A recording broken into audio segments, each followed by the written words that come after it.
संत तुकाराम महाराज गाथा अभंग क्रमांक 7. हा संत तुकाराम महाराजांचा अभंग अत्यंत अर्थवादी आहे. यातून ते सांगतात की फक्त बाह्य वेश आणि अलंकार परिधान करून किंवा उच्च पद, लिंग, शक्ती, दान, धर्म यावर आधारित मनुष्य खरा श्रेष्ठ ठरत नाही. खरा माणूस तोच आहे ज्यांच्या आंतरिक वर्तनात भक्ती, शुद्धता आणि नम्रता आहे. अभंग क्रमांक 97. कंठी कृष्णमणी नाही अशुभ ते वाणी, होका नर अथवा नारी रांडतये नावे खरी. नाही हाती दान शूरपणाचे कांकन, वाळी येली संती केली बोडोनी फजिती. तुका म्हणे ताळा नाही त्याची अवकळा. नंबर 1 बघा, कंठी कृष्णमणी नाही अशुभ ते वाणी. कंठी कृष्णमणी म्हणजे गळ्यात कृष्णाच्या मूर्तीचा मणी घाल, ज्यामुळे ओळख होते की हा व्यक्ती भक्त आहे. परंतु फक्त मणी घातल्यामुळे त्या व्यक्तीचं वागणं शुद्ध आणि पवित्र होईल असं नाही. नाही अशुभ ते वाणी म्हणजेच जिच्या वाणीत अपवित्रता नाही, तोंडून चांगले सात्विक प्रेमळ शब्द येतात, ती व्यक्ती खऱ्या अर्थाने धार्मिक आहे. नंबर 2, होका नर अथवा नारी रांडतये नावे खरी. इथे रांड हा शब्द उपेक्षित अर्थाने वापरला आहे, म्हणजे आचरणहीन, सन्मान सोडलेली व्यक्ती.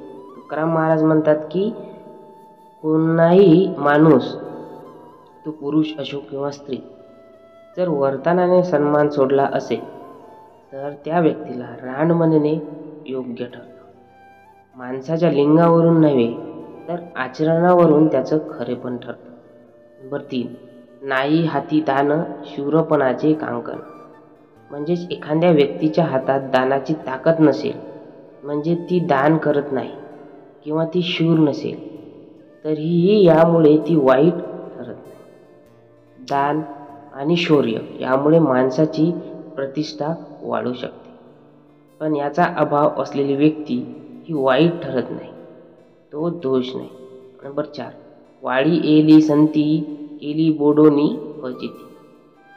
काही लोक पवित्र संतांना अपशब्द वापरून त्यांच्याविषयी वाईट बोलून आपल्या अहंकारात फजिती करून घेतात. त्यांनी स्वतःचं चारित्र्य घसरवलं आहे आणि आध्यात्मिक अवनती पत्करलेली आहे. बोडोन म्हणजे अपशब्द वापरणं किंवा अपशब्द बोलणं. नंबर 5, तुका म्हणे ताळा नाही त्याची अवकळा.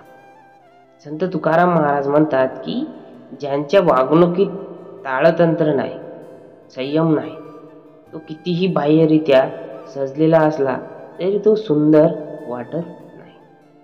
अवकळा म्हणजे देखणेपणा, तेज. वर्तनातूनच व्यक्तीचं तेज प्रगट होतं, केवळ पोशाख, मणी, अलंकारातून नव्हे. यावरून मुख्य संदेश असा आहे की संत तुकाराम महाराज या अभंगातून सांगतात की बाह्य अलंकार, नाती, जाती, लिंग, सामाजिक ओळख या गोष्टी फक्त रूप आहेत. खरे मूल्य व्यक्तीच्या अंतःकरणात शुद्धतेत आहे. उदाहरण बघा आणि त्याच्यावरून संदर्भ बघू आपण जीवनातील. नंबर 1, सजलेले पण खोटारडे लोक.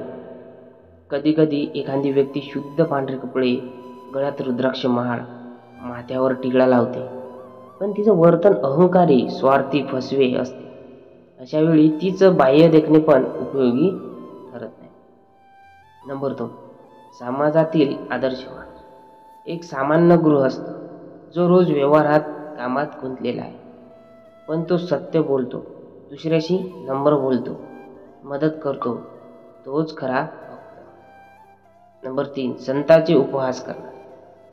आजच्या काळातही लोक संतांचे, साधूचे उपहास करतात, म्हणजे खिल्ली उडवतात. सोशल मीडियावर धार्मिक मूल्यांची खिल्ली उडवतात. असे लोक स्वतःच आपलं पद गमावतात. समाजाप्रती उपदेश.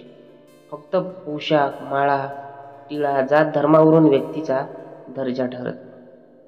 वाणी आणि वर्तन यावरूनच माणसाची खरी ओळख होते. नम्रता, संयम, सत्यवचने, भक्ती हेच खरे मनी आहे. यावरून निष्कर्ष बघा की संत तुकाराम महाराजांचा हा अभंग आजच्या काळातही तितकाच समर्पक आहे. ते सांगतात की फसवा देखावा म्हणजे भक्ती नाही.